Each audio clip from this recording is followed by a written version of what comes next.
Bonjour, bonsoir, on continue Moonlight Lover. On s'était arrêté en pleine bataille. Léandra avait réapparu, je suis trop contente. Une silhouette s'abattit dans le dos d'Asmodée, lacérant ses ailes avec un rugissement enragé. Léandra labourait les ailes de sa mère. Les deux succubes luttant dans un déchaînement de violence inouïe. On peut pas les laisser crever comme ça. Tu ne peux pas me demander de sauver ma peau pour laisser mourir Ethan et ma sœur. C'est vrai qu'Ethan s'était fait envoyer valser aussi. Ils l'ont choisi. Nous l'avons tous choisi pour toi, pour te sauver. Je t'en prie, Béliat, viens. Ne fais pas en sorte que leur sacrifice soit vain. C'est un peu bâtard ce qu'elle vient de dire. Mais bon. Si tu m'aimes, si tu me fais confiance, écoute-moi et viens. Je le tirai par le bras, déchiré de le sentir à l'agonie. Torturé par la vision de ses amis sacrifiés, incapable de résister à ma supplique, alors que ses doigts se refermaient plus fort sur les miens, comme pour y chercher la force de s'en aller, car il me suivait. D'après tous les liens qui l'unissaient aux gens venus le sauver, venus pour lui, le nôtre ne pouvait être défait. Une force plus grande nous poussait l'un vers l'autre, nous permettait de tenir et survivre. Et quand ce combat sera terminé, elle nous permettrait de construire l'après. Et de devenir un vampire nous aussi. Une plainte atroce s'éleva, déchirante. La main de Béliat m'échappa. Le corps ensanglanté de Léandra venait de le percuter de plein fouet, faisant rouler le frère et la sœur au loin, hors de ma portée. Le rire d'Asmodée me glaça. Son hurlement me fit me retourner. La dague avait été fichée en plein dans son flanc. La main de Neil était crispée au-dessus. Elle la maintenait fermement, empêchant Asmodée de bouger, tandis que le bras libre du vampire millénaire s'enroulait autour d'elle. Ses crocs étaient profondément enfoncés dans sa gorge, à laquelle il buvait goulûment. Ah! En un instant, ce fut fini. Neil repoussa brutalement Asmodée, arracha la dague qu'il jeta au sol, et il recula et les arbres le masquèrent à notre vue. Le sang ruisselait de la plaie du cou et cette blessure semblait décupler la rage d'Asmodée. Elle se tourna vers la silhouette de son fils. Cette fois, rien n'allait la distraire. J'ai cru qu'il avait réussi à la tuer. J'allais me dire, c'était si facile au final. Béliat, non. Qu'il l'entendit en son cœur ou en son esprit, Béliat perçut mon avertissement et fit brutalement volte-face alors qu'Asmodée allait se saisir de la dague et abandonnée abandonnée par Neil. Malgré son état terrible, malgré le peu de force qu'il nous restait, ce fut Béliat qui se saisit le premier du manche ouvragé et qui se dressa face à elle. Asmodée fonçait droit sur lui, le visage déformé, la bouche ouverte sur ses crocs dégoulinant de sang. Les yeux comme deux puits noirs prêts à l'engloutir. Béliat arma son bras et d'un geste réunissant toutes ses forces, le plongea tout droit dans le cœur de sa mère avec un hurlement assourdissant, atroce, qui me fit crisper les mains sur les oreilles. Je rouvris les yeux, tremblante. Au milieu de la clairière, Béliat et Asmodée luttaient, arc-boutés l'un face à l'autre. Le sang s'écoulait abondamment de la blessure infligée par Ethan, formant comme un troisième œil sur le front d'Asmodée. Ses ailes lacérées par Neil et Léandra battaient, se contractaient dans l'effort. Ses griffes se plantaient dans les mains de Béliat, toujours refermées sur la dague. Chaque muscle saillait sous sa peau dénudée, brutalisé, écorché par Asmodée et le combat. Ses cheveux n'étaient plus qu'un agglomérat, de sang, de terre et de saleté, formant une sombre crinière dans son dos maculé d'écarlate. C'est vrai qu'il a des longs cheveux. Sous l'effort, le sang jaillissait de leurs plaies à chaque battement de cœur. Leurs bras levés s'affrontaient au-dessus d'eux et leurs corps mutilés. Je rampais, dépassais le corps inerte de Léandra. Je devais aider, Bon sang, où était passé Neil? Mon intuition me soufflait qu'il avait trouvé ce qu'il était venu chercher et qu'on ne le reverrait pas. Bah tant mieux, remarque. Hein. Il avait bu le sang d'Asmodée, et avec la puissance qui lui manquait, assurément. Je devais donner encore de la force à Béliat, une dernière fois. Va pourrir en enfer, là où est ta place. La lame accrocha la lumière ensanglantée en s'abaissant, et un hurlement déchira la nuit, engloutissant tout. Au creux du cou, le manche de la dague se dressait, enfoncé jusqu'à la garde dans la peau tendre et pâle. Ah, elle l'a carrément transpercé comme ça, quoi. Béliat avait frappé tout près de la carotide. Ouais, donc là, c'est ce que je disais, elle embrochait le cou. Du sang s'écoulait déjà abondamment de la plaie. Et le moindre mouvement accélérait l'inévitable. C'était terminé. Asmodée n'en avait plus que pour quelques instants. J'aurais préféré te voir crever bien plus lentement. J'espère que peu importe où tu iras, tu revivras 100 fois ce moment. Le hurlement qui éclata dans mes oreilles n'était rien en comparaison de la douleur qui me transperça la poitrine. Je m'entendis à peine hurler le nom de Béliat, alors que tout son s'éteignait autour de moi. Je ne voyais plus rien. Me dis pas rien d'autre que la dague qu'Asmodée avait arrachée de son cou pour la planter violemment en plein milieu de la poitrine de Béliat. En fait, j'ai cru que là, c'était Léandra qui nous avait transpercé par derrière nous pour se venger, ou je sais pas pourquoi. Je courais déjà, la vision obscurcie, transpercée par à-coups de vagues douleurs, de terreur, alors qu'Asmodée se cramponnait à la dague, empêchant son fils de la retirer. Eh ben, un rictus tordait ses lèvres veinées d'écarlate. Son cou, son buste, son ventre ruisselaient d'un sang épais, en train de virer au noir. Comme les veines sous sa peau qui, en une toile macabre, semblaient l'emporter dans la mort. Ah bah elle va pas partir toute seule, hein, t'inquiète pas. Mais rien ne semblait pouvoir lui faire lâcher prise alors qu'elle agonisait et emportait son fils dans sa chute. Alors nous le vivrons à deux, mon tendre fils. Et là où nous allons, je rattraperai tout ce que je n'ai pas...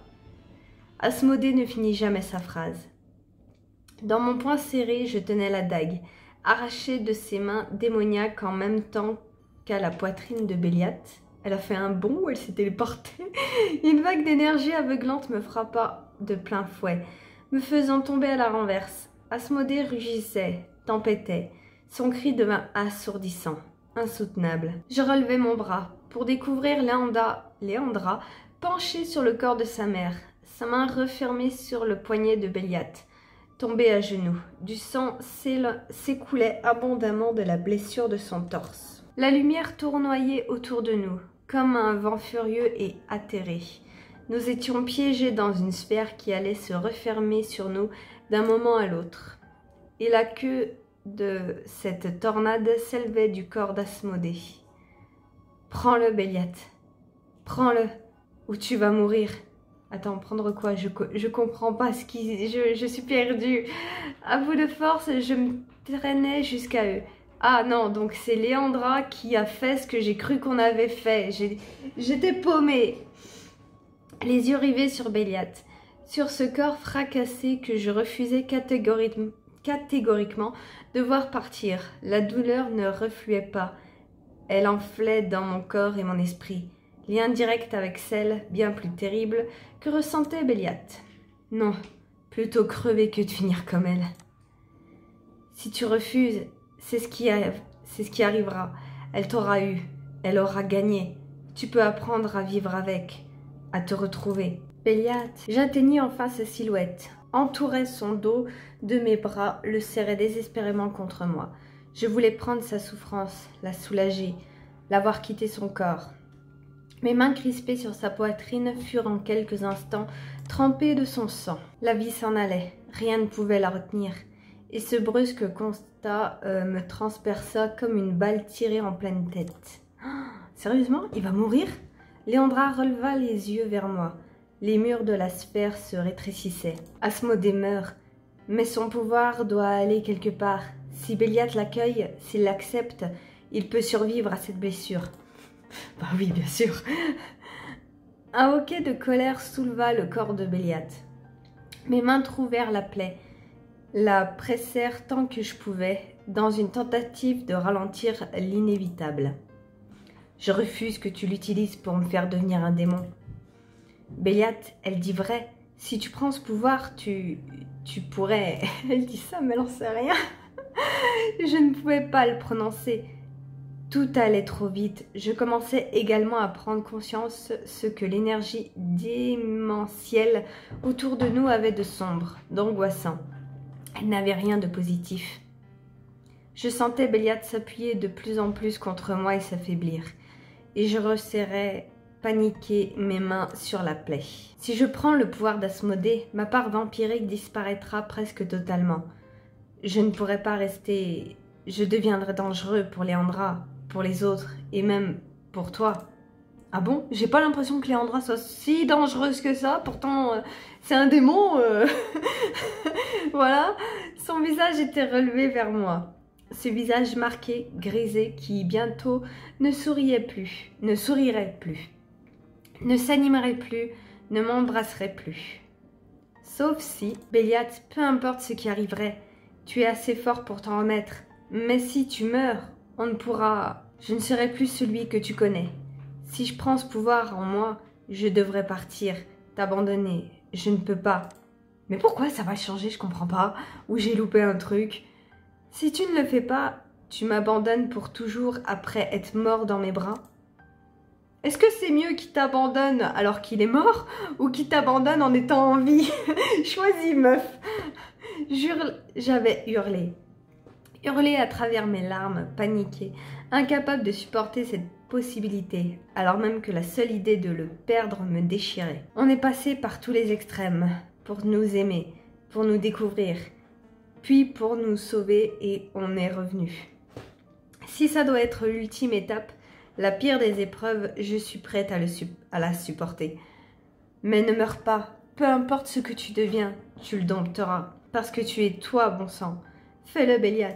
Vis! Je ne savais pas si ce fut à cause de mes paroles, du pouvoir d'Asmodée, du choix de Béliat, ou tout cela à la fois. La sphère grandit soudain, se tordit, avant de se briser en de multiples bras de lumière qui foncèrent droit sur Béliat. Mais cette fois, je ne me protégeais pas. Tout mon corps se jeta autour de celui de Béliat, que je serrais contre moi de toutes mes forces. Je le sentis soudain se tordre, lutter, rugir, se débattre entre mes bras. Tu vas voir que c'est elle qui va finir par le tuer à force de le serrer comme ça. Cela semblait durer un temps infini. Le corps de Béliat se cabra soudain, si fort que je fus repoussée et que je dus le lâcher avec un cri, sonné. Puis ce fut fini. Mes yeux se rouvrirent, la douleur avait cessé, le calme était revenu. Devant moi se tenait Béliat, debout, couvert de sang, et pourtant sa peau était vierge de plaies, d'ecchymoses. Plus aucune trace de la blessure infligée par la dague qui, quelques instants plus tôt, déchirait encore son buste. Au creux de moi, mon instinct hurla la présence d'une menace. Je relevai la tête et fus frappée par les yeux de Béliat, tandis qu'il s'accroupissait devant moi. Quelque chose de différent y brillait, que j'avais déjà vu ailleurs, dans le regard de Léandra et d'Asmodée. Mais quand la voix de Béliat s'éleva, mon envie de fuir s'envola. « Lily, ce n'est pas comme ça que j'imaginais finir ce combat, et je n'ai pas beaucoup de temps. Écoute-moi, écoute-moi bien, mon amour. » Ok, qu'est-ce qu'il va nous dire? Il me fait peur. Ses mains cherchèrent les miennes, s'y accrochèrent. Je me jetai contre lui, le serrai contre moi, affolé. Je sentais quelque chose arriver trop vite, quelque chose d'incontrôlable. Me dis pas qu'il va se barrer. Béliat était sauvé, il vivrait, et au plus profond de moi, je le savais hors de danger. Nous avions gagné, nous étions vivants. Youpi! Mais il y avait un sacrifice auquel il fallait consentir. Ses bras se refermèrent sur moi. À cet instant, nous ne formions plus qu'une seule et même entité. Je le sens. Je ne suis plus complètement moi. Le pouvoir d'Asmodée essaie déjà de prendre l'ascendant. Je vais devoir me battre contre ça. Et ce combat-là, je ne pourrai pas le mener avec toi. Sa voix changea. Ma gorge se serrait à l'entendre trembler, se moduler. Mais on est vivant. Elle est morte. Ce n'est pas la fin, c'est le début d'autre chose. Ces mots moururent contre ma bouche, s'évanouirent dans le baiser que nous échangeâmes, incapables de nous retenir. Je sentais sur mes lèvres son goût à lui, que j'avais appris à connaître par cœur, sa chaleur, son odeur, cette pointe cuivrée liée au sang, avec une note plus puissante, enivrante. Sa sensualité, sa passion, son animalité. Une pointe de sel s'y mêlait. Ah bah dis donc, à croire qu'elle est en train de goûter un steak de Béliat là. Je m'écartais finalement de lui, la vision trouble. J'arrivais à peine à respirer. Dans ses yeux verts, je lus des sentiments qui m'apaisèrent un peu, mais je savais que le goût amer qui me restait en bouche était celui des adieux. Ouais, donc il va vraiment se barrer en fait. Lily, je ferai tout ce que je pourrai pour revenir. Je tiendrai pour toi, car toi seul pourrais me permettre de me retrouver. Je ne sais pas combien de temps ça prendra. Alors vis. Ah, c'est à notre tour de vivre. Tu es libre à présent. Ah oui, ça veut dire qu'on n'est plus un calice. Je percute juste maintenant. Tu as senti que notre lien s'était transformé en même temps que ma part vampirique. Si on doit se retrouver, ce ne sera plus en tant que vampirique Alice. Ce sera infiniment plus. Ses lèvres couvrirent les miennes encore une fois, et je fermai les yeux, me lovant contre son corps. Sa voix glissa dans mon esprit pour m'envahir tout entière, comme une vague chaude et douce. Je t'aime. Je t'aime. Où que tu ailles, reviens un jour. Peut-être, c'est pas sûr. Un rire chaleureux, approbateur illumina mon esprit. Il n'y avait pas besoin de réponse. Ce rire valait tous les mots. Quand je rouvris les yeux, Béliat avait disparu. La lune éclairait la clairière où le rituel avait eu lieu. La lumière sanglante, j'allais dire ensanglantée, mais bon, avait disparu. Les ronces se retiraient. Le sang séchait sur la terre. La forêt reprenait ses droits. C'est dommage, c'était beau, j'aimais bien, moi. Et l'homme que j'aimais était parti. Une main passa sur mon bras, en une caresse légère. Il reviendra, quand je n'en sais rien. Peut-être dans des mois, des années, peut-être quand tu n'y croiras plus. Mais il reviendra. Ah oui, mais s'il faut qu'on l'attende pendant des années, pas que ça à faire, hein. Oh, j'ai l'illustration, c'est cool. Et elle est jolie, elle est mignonne. J'aime bien cette illustration. Et pour une fois, on a, je sais pas si vous remarquez, mais on a vraiment les blessures et tout. D'habitude, sur les illustrations, ils sont bien tout clean, pas une tache de sang, rien. Elle est bien réaliste. J'aime bien cette illustration, elle est très jolie. Je ne pouvais pas répondre, pas encore. La perte était trop grande. Mais quand Léandra me pressa contre elle, je me laissai aller sans résister. Ethan est vivant. Je resterai le temps que les vôtres se remettent. Et toi, tu vas vivre. Je relevai les yeux vers elle. Les siens avaient le même éclat que ceux de Béliat, aussi déterminés et dépourvus d'hésitation. Si Asmodée est morte ce soir, c'est grâce à toi. T'as poignardé la mort elle-même, ma belle. Alors, tu vas dévorer la vie et continuer à la dompter. Et quand Béliat reviendra, je pense que rien ne vous arrêtera, hein? Un rire m'échappa malgré moi. Tant son ton semblait aussi fier que celui d'une mère. Elle est trop mignonne. Oui, peu importait que je ne puisse, ce soir, penser à autre chose qu'aux terribles événements qui venaient de se produire. À la perte de Béliat. Oui, bah, ça vient de se produire, donc à mon avis, va te falloir plusieurs jours pour digérer, hein. Mais nous avions survécu. La mort était si définitive. Alors que la vie devant moi s'ouvrait encore. Et peu importait ce qui m'attendait. Je savais que quelque part, en d'autres lieux, Béliat survivrait. Il ne me restait plus qu'à parcourir le chemin au bout duquel je le retrouverais. Et terminer le chapitre? Et ça veut dire qu'on a terminé là? Oui, c'était bien la fin. J'ai eu tellement peur en fait que ça me fasse le même coup que l'autre fois et que je me fasse avoir. Mais non, c'est bon. Ok, bon, bah on a fini, ça y est. Mais du coup là, on a eu une fin neutre il me semble, hein, parce que j'imagine la pire fin, bah, ça aurait été que Béliat meurt. La bonne fin, franchement, je vois pas. Réussir à raisonner Asmodée, j'y crois pas. Je sais pas, ouais, je pense soit une fin neutre, soit une bonne fin. Après, plus neutre, parce qu'une bonne fin, Béliat n'aurait pas eu à partir, je pense. Mais c'était plutôt pas mal, j'ai bien aimé. C'est dommage, après, j'ai l'impression tout le temps, c'est dans les deux derniers chapitres que tout s'accélère un peu et que c'est le plus captivant, surtout là où on était vraiment dans un délire de créatures surnaturelles, c'était intéressant. Après, pour le suivant, Vampire, alors je sais déjà lequel. Alors, on a déjà fait par contre Aaron, Ivan et Tan. Là, on vient de finir Béliat. Et pour la suite, là, on va réattaquer avec Raphaël. Parce que en fait, on me bassine tellement avec lui que c'est un amour, qu'il est adorable et tout ça. J'ai envie de faire une pause après m'être tapé les autres, là. Les 3 autres. J'ai envie de faire une petite pause, de me retrouver avec un vampire super chill, tranquille, appréciable, voilà. Et après, il nous restera Vladimir et Neil. Par contre, Neil, du coup, je me demande comment ils vont l'introduire vraiment, vu que... Est-ce qu'il va débarquer de la cave ou est-ce qu'on va nous le dire? Ah oui, j'étais enfermée dans la cave, comment t'expliquer? Mais bon, ça c'est pas pour tout de suite, donc on a le temps. Donc on se retrouvera la prochaine fois pour commencer l'histoire de Raphaël et j'ai trop hâte parce que en vrai c'est plus mystérieux je trouve. Après c'est surtout à cause de leurs vêtements parce que ça donne bien leur époque. Donc c'est pour ça savoir. Après je crois que... Non, Ethan n'est pas si vieux que ça. Béliat si me semble. Aaron aussi. Aaron il a fait plusieurs guerres ou il en a fait qu'une, je me souviens plus. Je crois qu'il en a fait plusieurs. Enfin bref, je sais que eux du coup ils vont être assez vieux vu qu'ils ont gardé un petit peu leur style, donc un petit peu aussi la mentalité si je peux dire ça, je sais pas si on peut dire ça comme ça mais voilà. Donc voilà, hâte de découvrir un petit peu ça, surtout Raphaël, c'est quand même intriguant, un vampire qui est aveugle, est-ce qu'il est né comme ça? Est-ce que du coup, en se transformant en vampire, ça l'a pas soigné son aveugle? Ou est-ce qu'il est devenu aveugle en étant vampire? Je sais pas, non.